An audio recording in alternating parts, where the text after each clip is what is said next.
네, 더불어민주당 이재명 대표와 이낙연 전 대표가 오늘 오전에 회동을 했고 통합 방향에는 이견을 보였습니다. 이 대표는 이 전 대표에게 신당 창당에 대해서 제고해달라고 했지만 이 전 대표는 변화의 의지를 확인하지 못했다고 밝혔습니다. 네, 두 분과 그 밖의 정치권 소식까지 짚어보도록 하겠습니다. 최수영 시사평론가, 김성관 시사평론가 나와 계십니다. 어서 오십시오. 네, 어서 오십시오. 네, 자, 이재명 대표와 이낙연 전 대표가 오전 10시부터 서울 중구의 한 식당에서 비공개로 만났고 회동 후에 발언 내용을 보면 이재명 대표는 단합을 유지하고 총선에서 이겨야 한다고 한 반면 이낙연 전 대표는 변화의 의지를 확인하지 못했다라고 발언했습니다.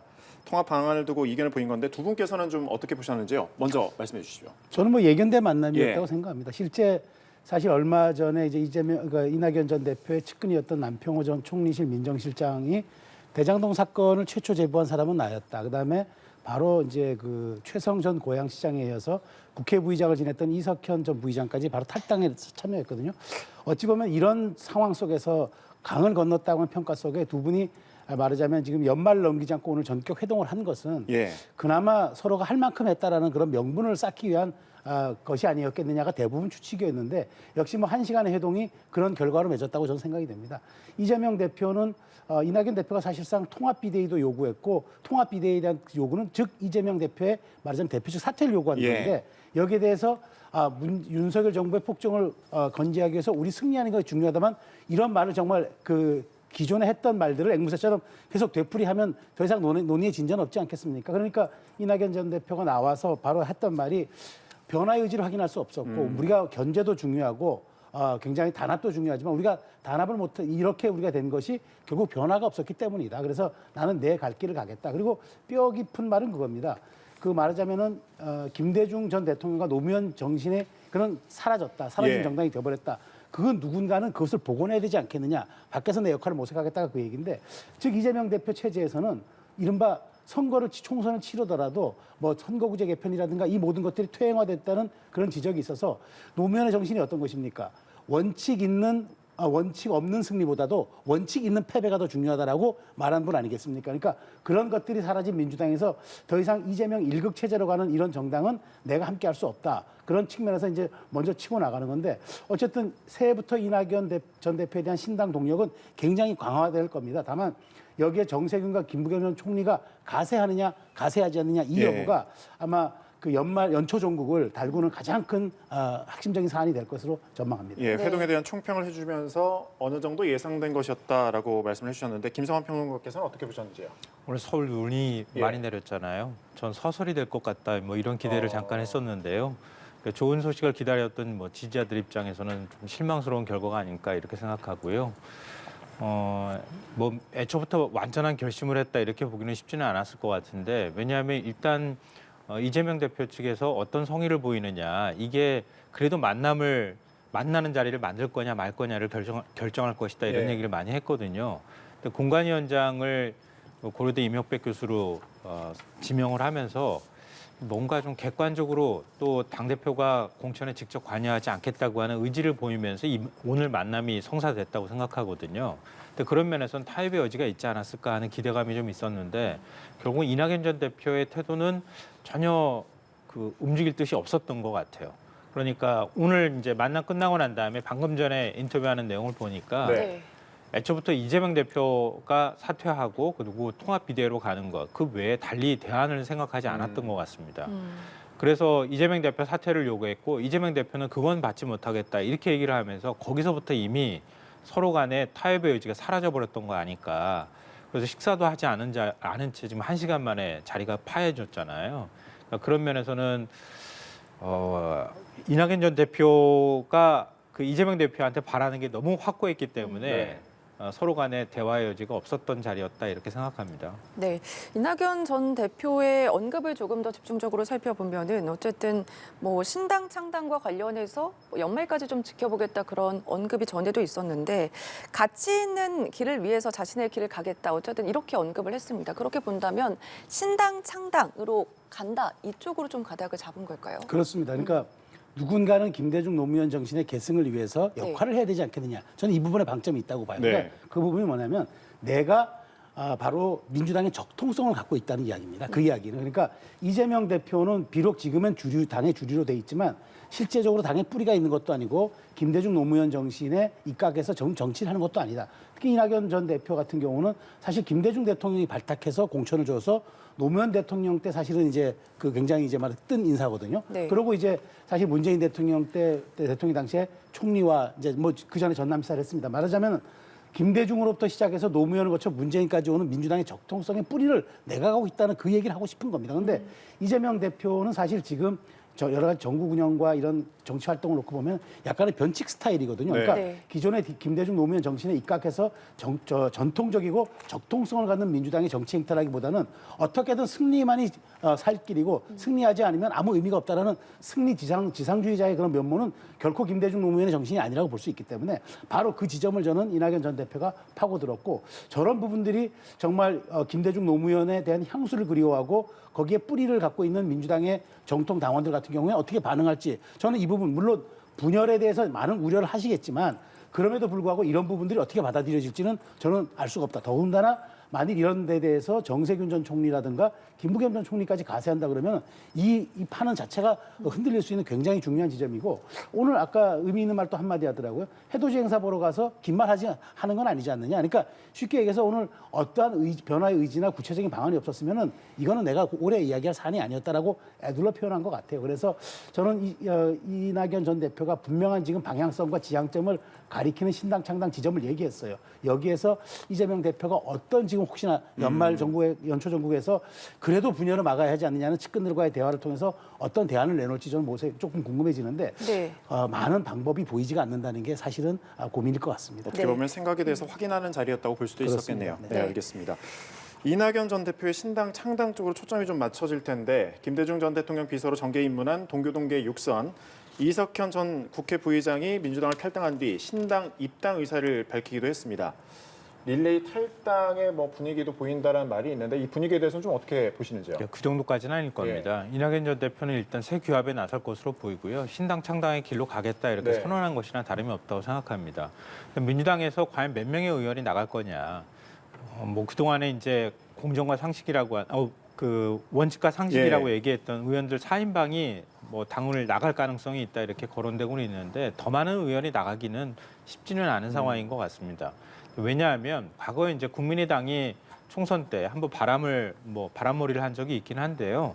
그때는 당시에는 문재인 그 대통령에 대한 실망감 이런 것들에 대한 그 호남 지역 정서가 상당히 좀 반감이 컸었던 상황이었는데 지금은 이낙연 전 대표에 대한 호남 지역 여론이 이렇게 썩 좋지를 않아요. 그러니까 호남 지역에서부터 뭔가의 변화의 움직임이 나타나야 되는데 균열의 움직임이 나타나야 되는데 그건 아닐 것 같다. 결국 새 규합이 된다 하더라도 그 정도까지 유의미하게 의석을 얻기는 쉽지 않은 상황이다 이렇게 봐야 되는데요. 그런데 왜 그러면 신당을 선택했느냐 이렇게 본다면 이낙연 전 대표의 마지막 정치적 선택이 될 수 있었기 때문이라고 생각해요.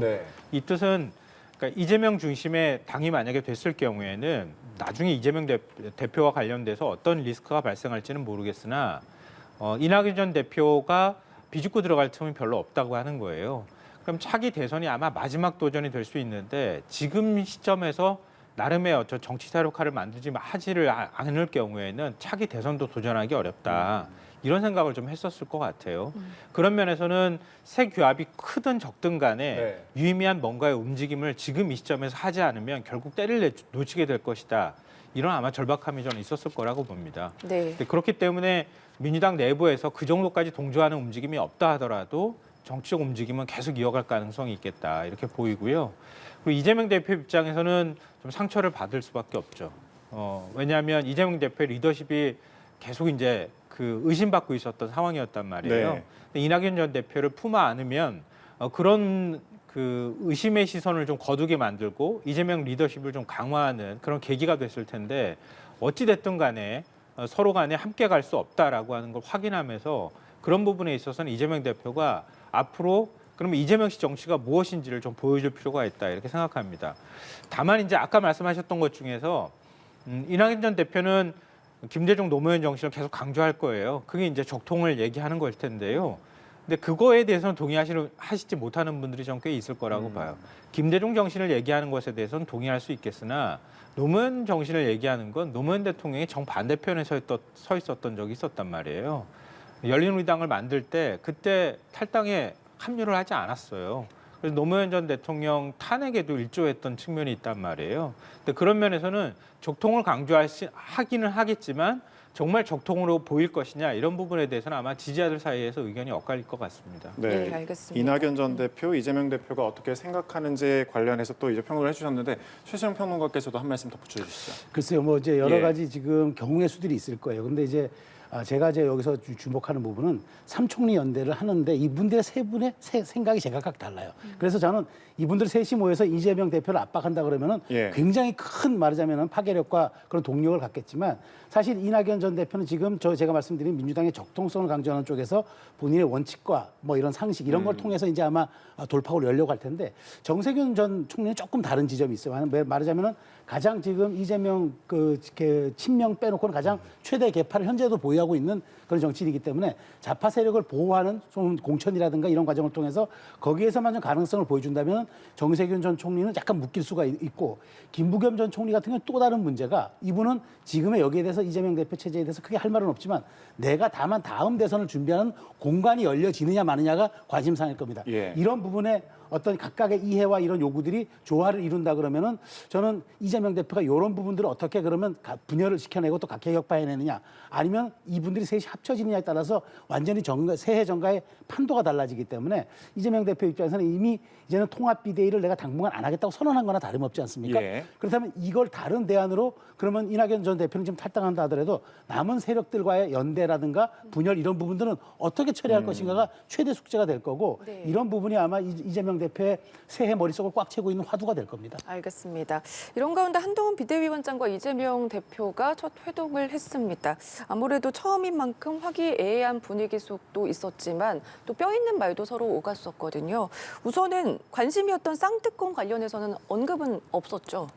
이게 메인 게임 아니겠습니까? 우리가 원래 세계 타이틀전 권투를 볼 때도 메인 게임 앞두고 스파링 탐색전이라 그래서 하루 전에 모여서 서로 이렇게 기싸움을 예. 하는 게 있습니다. 네. 제가 바로 어제 그 장면을 보고 이 스파링 탐색전이 연상이 되더라고요. 그리고 메인 게임에 대해서는 서로 언급을 하지 않습니다. 왜냐하면 이 부분이 앞으로도 굉장한 말하자면은 충돌의 지점이 될 것이기 때문에 굳이 상견례하는 자리에서 이 핵심적 사안을 꺼내서 서로 기싸움을 벌일 필요는 없죠. 그래서 어저께는 다만 이제 이제 친명 그러니까 이제 민주당을 대표하는 분과 국민의힘을 대표하는 분들이 이제 이분들 두 체제로 거의 총선까지 가지 않겠습니까? 예. 네. 이 4개월의 지난한 장정을 두고 어제 첫 대면을 했다는 거는 일종의 저는 그래도 정치의 복원을 보는 것 같았어요. 왜냐하면 실질적인 당의 의사결정권을 갖고 있는 두 분이 어쨌든 한 테이블에서 만났다. 그리고 이게 앞으로 이어질지 안 이어질지 모르겠지만 서로 갈등이든 서로 대척점에 있든 어떤 식으로든 이게 정치의 현장에서 맞서든 풀어나가든 이제 공간이 열릴 것이기 때문에 어제 저는 굉장히 의미가 있었다고 보고 네. 다만 이제 두 분 사람의 생각이 굉장히 다를 것 같아요. 이재명 대표 같은 경우에는 반드시 정권 심판론으로 이 선거를 치르겠다는 생각이지만 한동훈 비대위원장은 어떻게든 쌍방 심판론, 그러니까 네. 야당 심판론까지 포함해서 세대 교체론까지 들고 나와서 치르겠다는 이 각자의 셈법이 달라서 이 두 셈법을 얼만큼 정치 전략으로 잘 승화시켜서 프레이밍을 하는 것인가가 서로 간의 정치적 운명을 가를 수 있을 것이기 때문에 앞으로 새해에 어떻게 이 구도들을 이끌어 나가는 그 과제들을 안게 되었다 저는 이렇게 평론하겠습니다. 네, 어쨌든 쌍특권법이 국회 문턱을 넘으면서 전국이 얼어붙은 상황에서 만났기 때문에 더 관심이 모아졌는데 우선 어떻게 좀 보셨습니까? 정치인하기 참 힘들구나 이렇게 제일 먼저 했어요. 정치인은 자기 속을 숨길 줄 알아야 되는데 네. 뭐 그런 면에서는 한동훈 비대위원장이 바로 직전까지 이재명 대표를 공격하기도 했던 공격수이기도 했고요. 그리고 체포동의안을 국회에 이제 그 제안 설명을 했던 법무부 장관이기도 했었잖아요. 근데 그랬던 당사자가 이재명 대표를 만나서 환하게 웃으면서 앞으로 정치 잘해보자 이렇게 얘기하는 건 일종의 정치 수업이기도 했다 이렇게 생각하고요. 근데 그 장면 보면서 윤석열 대통령도 이렇게라도 했었으면 얼마나 좋았을까 하는 생각을 제일 먼저 했어요. 그러니까 아무리 서로 상대방이 믿고 공격할 만한 뭐 그런 소재들이 많은 사람이었다 하더라도 그래도 정치라는 건 만나서 대화해야 되는 거거든요. 그런 면에선 윤석열 대통령을 한 번도 대화하지 않았다고 하는 점에선 지적받을 수밖에 없다고 생각하고요. 어제 대화에서 나름대로 어떤 화두라고 하면 네. 이른바 이제 김건희 특검법과 정책과 관련되어 있는 문제는 아마 서로 건드리려고 하지 않았을 거고요. 애초부터. 그러면 아마 이런 분위기가 나오지는 않았었겠죠. 근데 이태원 참사 특별법이나 이런 부분에 대한 얘기는 사실은 유의미하다 생각해요. 네. 근데 그건 일정하게 정파적 이해관계나 아니면 어떤 가치지향적인 문제가 아니라고 하는 거잖아요. 그런 면에서는 사실 민주당에서는 지금 수사를 다시 해야 된다. 그러니까 진상규명을 해야 된다라는 입장인데 국민의힘에서는 그거는 안 되겠다. 지원을 하겠다. 뭐 보상이다. 이런 쪽에만 지금 초점을 두고 얘기를 하고 있는데요. 이건 타협의 의지가 전혀 없지는 않다고 생각해요. 이건 또 국민들이 바라는 바다라고 생각하거든요. 그런 면에서는 일단 화두를 꺼냈다고 하는 점에서는 좀 두 양당 대표가 정말 이 문제는 제대로 풀었으면 좋겠다 이런 바람을 갖게 되고요. 선거제 개편 문제에 대해서는 당면한 문제잖아요. 근데 언제까지 외면하고 시간만 네. 끌 수는 없는 상황이거든요. 그러니까 그런 면에서는 좀 해결하자라고 하는 얘기 정도까지는 접근을 했다. 그러면 그 해결하자고 하는 말이 공수표가 되지 않도록 양당 대표가 적극적으로 이 두 문제에 있어서는 좀 해결할 의지를 갖고 당의 대화를 좀 더 촉구하거나 독려하는 이런 모습을 보였으면 좋겠다 생각합니다. 네, 최수영 평론가께서는 스파링 탐색전이라고 비유를 해주셨고 약간 포커페이스로 좀 말씀을 해주신 것 같은데 그럼 앞으로 이 신경전은 좀 어떻게 이어질 것으로 보시는지요? 그 타협은 쉽지 않겠죠. 네. 왜냐하면 서로 간에 없어져야 될 대상으로 지금 얘기를 자꾸 하고 있잖아요. 네. 특히 한동훈 비대위원장은 이 86그룹이라고 얘기하는 운동권 세력을 척결하겠다 이렇게 얘기는 하는데 그리고 또 하나 덧붙이자면 이재명 대표는 일종의 이제 범죄자 취급을 하고 있는 상황이잖아요. 근데 과연 어디까지 타협을 할 수 있을 것인가 이런 생각은 드는데요. 그러니까 어제 만났을 때 서로 뒤에 하나씩 뭔가 무기를 들고 만났던 것처럼 뭐 무기를 휘두를 때는 있겠지만 그렇다 하더라도 민생과 관련되는 문제나 이런 거에 있어서만큼은 총선을 앞둔 상황이기도 하니까 두 당대표가 이런 우리가 싸우는 건 싸우더라도 국민의 삶의 개선에 있어서는 싸우지 않는다라고 하는 신호를 좀 보여줬으면 좋겠다. 그런 면에서는 오히려 저 절박함이 있다고 생각하거든요. 네. 네. 아니면 선거에서 심판받게 되는 거니까요. 그런 선거를 앞두고 있는 시기이기 때문에 마냥 외면하기는 어려울 것이다. 그러니까 지금 그 서로 간에 계속 공격한다 하더라도 밝게 웃으면서 만났던 것처럼 네. 그런 면에 있어서 협상은 정말 그 통 크게 타협하는 모습들을 좀 보였으면 좋겠다 이렇게 생각합니다. 네, 이런 가운데 국민의힘 비대위가 공식 출범을 했습니다. 우선은 한 위원장이 두 가지 당부를 했거든요. 삼국지 정치를 하지 말자, 싸울 때 싸워도 공공선을 지켜야 한다. 이런 언급이 있었습니다. 우선은 어떤 의미로 보시는지 두 분께 먼저 여쭤볼게요. 그러니까 한동훈 위원장의 화두를 좀 눈여겨볼 필요가 있다. 네. 한동훈 위원장의 핵심 화두는 공공선입니다. 그러니까, 네. 그러니까 쉽게 말해서 지금 나에게 정치 경험이 없다. 그다음에 비대위원들의 인선을 놓고 너무 신진 기회들로 이렇게 꾸린 것 아니냐 이런 지적을 하니까 바로 이분들의 살아온 삶이 정치다. 정치는 권력 획득을 목표로 하는 것이 아니라 과정 자체에서 공공선을 입증하는 것이고 그런 공공선에 입증하는 그런 과정을 거쳐왔느냐가 핵심인 것이다. 그러니까 이분들의 삶은 이제까지 다 그런 공공선에 기반한 정치를 해왔고 쉽게 말해서 그 권력의 과실을 따먹은 기득권 세력들이 정치에 말하자면 수혜를 노린 사람들이지 그걸 과정으로 놓고 봐야지 결과로 평가하면 안 된다라는 이야기가 한동훈 장관의 핵심입니다. 그러면서 어제 이야기도 앞으로 피벗 플레이라는 얘기가 예. 있는데 말하자면 그게 농구 전술 용어거든요. 한쪽에 발을 디든 상태에서 다른 쪽으로 이제 말하자면 말하자면 모션을 도모하는 건데 이게 뭐냐면 원칙에 입각하되 원칙에 입각한 상황에서 그 다음에 이제 내가 하거나 전술을 운용하겠다는 네. 뜻입니다. 그러니까 여기서 저는 이제 한동훈 위원장의 저는 앞으로의 방향성이 뭐냐면 어떤 식으로든 그 뚝심 있게 가겠다는 겁니다. 그러니까 뭐 여기저기서 이 선거가 이렇고 여론이 이러니까 이렇게 가야 한다. 이런 점에 대해서 자기는 말하자면은 뭐 즉자적 모색 이런 걸 하지 않겠다는 거죠. 네. 그래서 지금 여러 가지 비판이 오더라도 자신이 세대 교체라든가 시대 교체, 그다음에 586 정책 청산을 통한 미래 세대의 준비 이런 것들에 대해서 구체적인 앞으로 플랜을 통한 이제 자기 길을 가겠다는 거죠. 그런 측면에서 이제 앞으로 당 내부에서 무슨 개파라든가 그다음에 뭐 어떤 식의 이제 공천에 대한 어떤 말하자면은 그 암투라든가 이런 것들은 용인하지 않겠다는 거죠. 물론 이제 공천관리위원장을 따로 임명하겠지만 비대위원장이 어쨌든 그 축을 네. 지어나가는 중요한 당대표급 자리이기 때문에 저는 이제 말하자면은 원칙에 충실하고 개파적 상황을 용인하지 않고 그다음에 그런 것들이라면 쳐내겠다는 뜻이기 때문에 과감한 저는 인적 쇄신과 그다음에 한동훈식 어떤 그 원칙 플레이가 어떤 식으로 그러면 앞으로 저게 말로만 되는 건 아니잖아요. 그러면 정책과 제도와 정치 현안에서 어떻게 구현될 것인지 이게 입증이 돼야 되는 거니까 네. 그런 측면에서 저는 굉장히 좀 주목되는 발언이긴 한데 성과로 보이느냐가 관건이다라고 말씀드리겠습니다. 네, 한동훈- 원칙적으로 예. 뚝심 있게 나아가자 이렇게 말씀을 좀 해주셨거든요. 뭐 어떻게 좀 들으셨습니까? 내부단성용 발언이었다 이렇게 생각해요. 저는 그러니까 삼국지 정치를 언급한 거는요. 이준석 전 대표를 지칭해서 말한 건 아닌 것 같아요. 네. 이준석 전 대표가 본인이 놀라가지고 거기에 대해서 반응을 하긴 했지만 그러니까 아예 인정을 안 하는 거죠. 그러니까 이런 것처럼 전국 시대처럼 당에서 막 분열이 일어나고 또 누군 뛰쳐나가고 이런 거 하지 말자는 의미로 저는 얘기했다고 생각하거든요. 이준석 전 대표를 얘기했다기보다는요.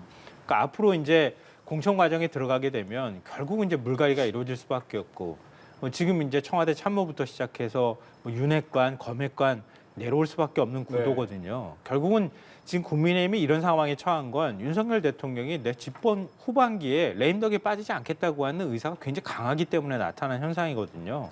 내 당을 만들어야 내가 레임덕에 빠지지 않고 집권 후반기 국정 동력을 확보할 수 있다고 하는 절박감에서 지금 국민의힘이 계속 혼란을 겪어왔다. 그러니까 대통령하고 맞지 않은 당대표를 용인하지 않음으로써 지금 한동훈 비대위원장이 선거란 말이에요. 결국 내가 믿을 사람 당대표 만들어 놓겠다고 하는 의중이 반영된 건데 그러면 결국은 물갈이가 이루어질 때 당에 분열이 생길 수밖에 없단 말이에요. 이건 필연적인 결과인 겁니다. 민주당도 역시 사실은 지금 신당 문제 얘기 나오는 것도 비슷한 결과라고 볼 수 있거든요. 일종의 뭐 선거라고 하는 건 새로운 정치 세력들이 규합하고 또 분열하는 과정이라고 또 볼 수 있기 때문에 그런 면에서는 앞으로 뭔가 물갈이가 있거나 이렇게 하더라도 분열로 가지는 않았으면 좋겠다고 하면서 내부 단속을 하겠다고 하는 의지를 보인 것이다 이렇게 생각하고요. 아까 이제 공공선 잠깐 말씀하셨는데 한동훈 장관은 언변은 화려한데 실제 행동은 잘 일치하지 않는 것 같아요. 공공선을 자꾸 얘기하는데요. 뭐가 공공선인지 잘 모르겠어요, 저는.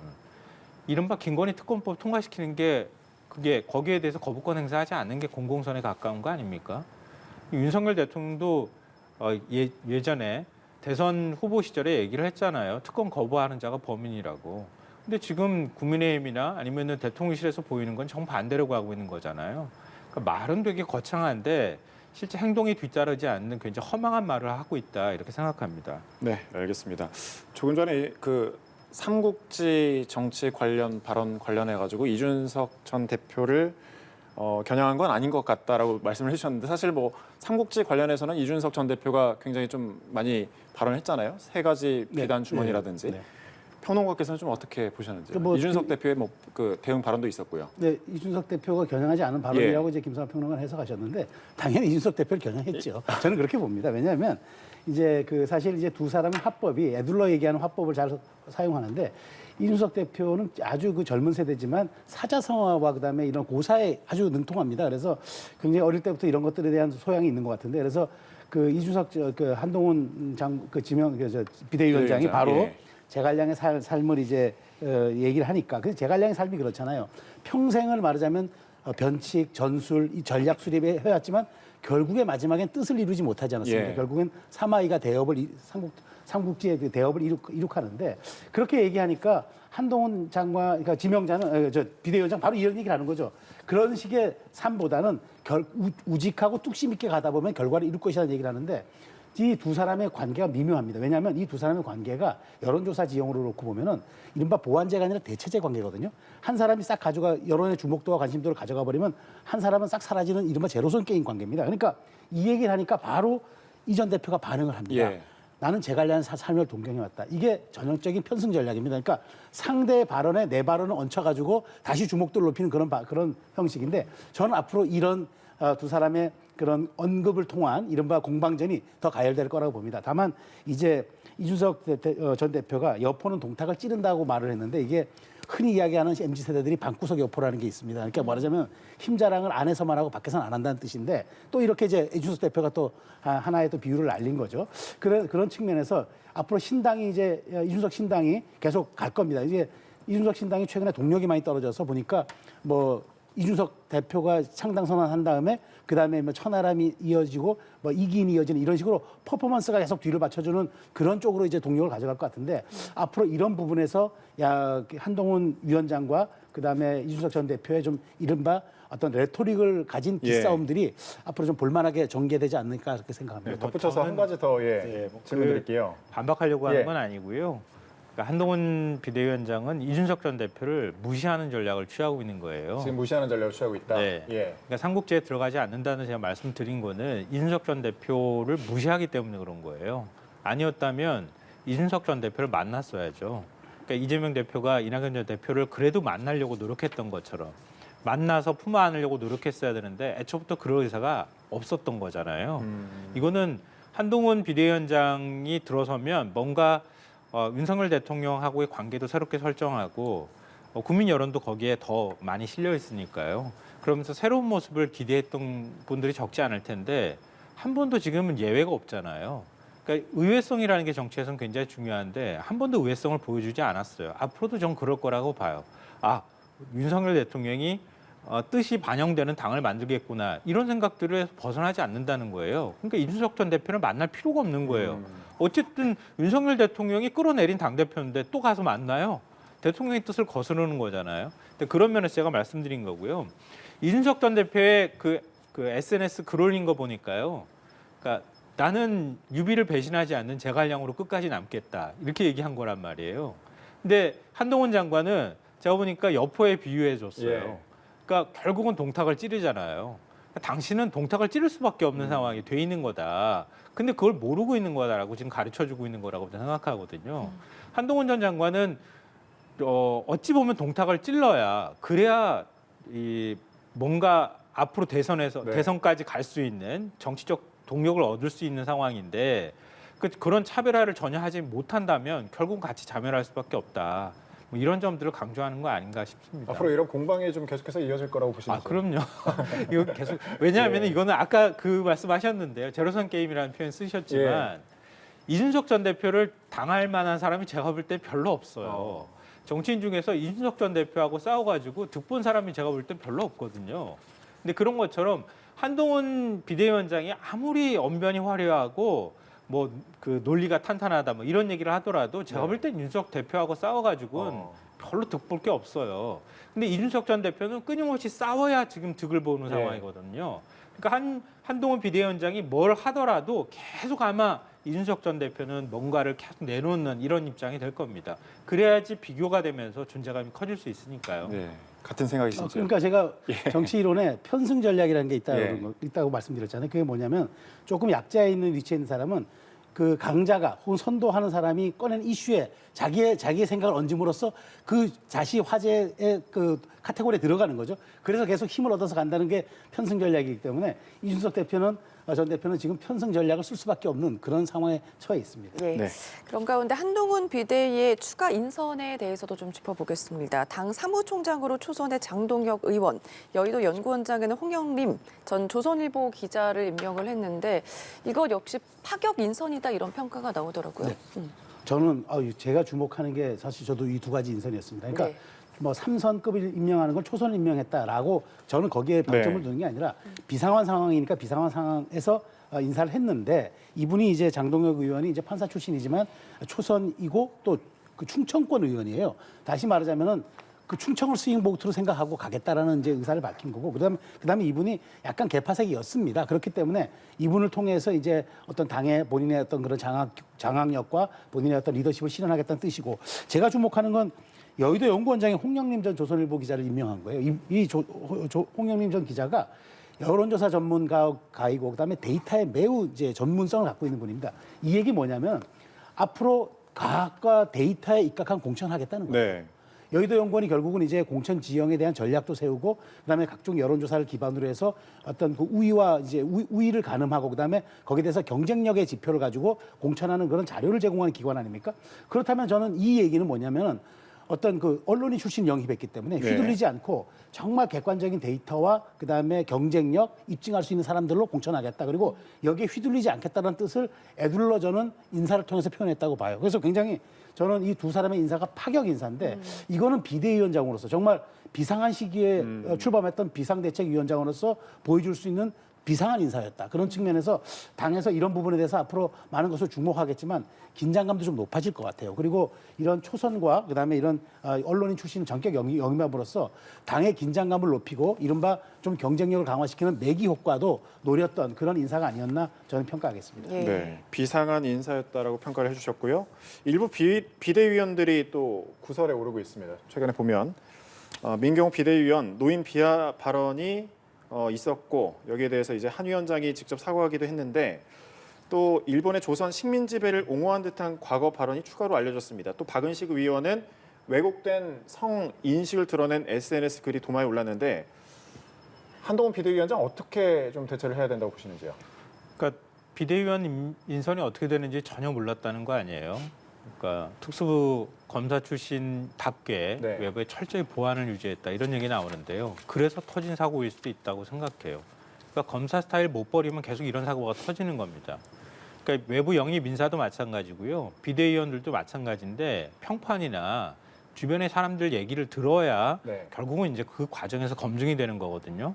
근데 새로운 사람으로 젊은 40대고 그 젊은 사람들로만 임명하겠다 이런 욕심이 과하면 이런 식으로 부적절한 인사라는 지적을 받을 수밖에 없단 말이에요. 특히 지금 민경우 비대위원의 경우에는 노인 비하도 비하지만 일본 식민지를 침략을 지금 네. 오히려 정당화하는 듯한 발언을 했단 말이에요. 이것도 또 유튜브에 출연해가지고 한 발언이더라고요. 그러니까 계속 아마 또 나올 수도 있어요. 그러니까 외부 영입 인사든 비대위원이든 뭐 어떤 것이든 간에 검증 안 된 사람이 들어올 경우에 그 사람이 가지고 있는 가치 그런 것들을 평가받기보다는 뒤에서 뒷말이 나오는 게 훨씬 더 무서운 거거든요. 지금 이렇게 되면 한동훈 비대위원장한테까지 불똥이 튈 수밖에 없다 이렇게 생각합니다. 그러니까 이런 경우에는 사실은 이런 논란들이 계속 가는 걸 막기 위해서는 그때그때 정말 단칼에 끊어내거나 이런 작업들을 해야 되거든요. 아직까지 그 단계까지 가지는 않았다. 이런 점에서는 굉장히 불안 요인으로 남아있을 거다 이렇게 생각하고요. 한 말씀 덧붙이자면 아까 여연 그 연구원장하고 그다음에 사무총장 네. 임명했는데 아마 국민의힘 의원들은 모골이 송연해졌을 거라고 저는 생각해요. 그러니까 숫자로 말할 것이다 이렇게 말씀하셨는데 사무총장이 숫자로만 뭐 얘기하거나 어느 계파에 휘둘리지 않을 사람 초선 임명한다고 해가지고 역할을 잘하지는 않아요. 이거는 오히려 더 당에 혼란을 부추길 가능성도 있습니다. 그러니까 정치 경륜이 그만큼 적기 때문에 뭐 정무적 판단을 하는 데 있어서 실수를 할 가능성이 있고요.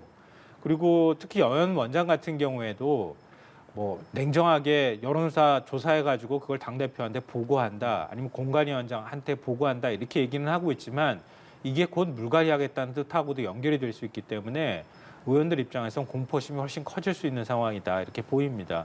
이거는 꼭 잘한다고만 얘기하기는 어려워요. 그러니까 정치를 만약에 이렇게 할 수 있다고 하면 경험 안 한 사람이 와가지고 이렇게 뭐 책에서 배운 대로만 정치할 수 있으면 얼마나 좋겠어요. 근데 지금 한동훈 비대위원장은 책에서 배운 대로만 하려고 덤벼드는 거거든요. 이건 나중에 가서 굉장히 큰 후과로 작용할 수도 있다 이렇게 생각합니다. 네. 최수영 평론가 끝으로 한 말씀 네, 듣고. 그러니까 저는 뭐 아니 그렇게 얘기할 수 있으나 지금은 비상 상황이에요. 비상 상황 때는 지도에 없는 길을 가는 겁니다. 가보지 않는 길을 갈 때는 어쨌든 파격적인 인선할 수밖에 없고 그걸 통해서 위기 상황을 돌파하는데 한동훈 리더십의 핵심은 결국 이런 파격 인사와 리더십을 통해서 앞으로 새 정국에 돌파할 수 있는지 여부를 가늠하는 게 시금석이 될 것이다. 저는 그렇게 평가하겠습니다. 알겠습니다. 두 분과 정치권 소식 짚어봤습니다. 지금까지 최수영 시사평론가, 김성관 시사평론가와 함께했습니다. 고맙습니다. 고맙습니다.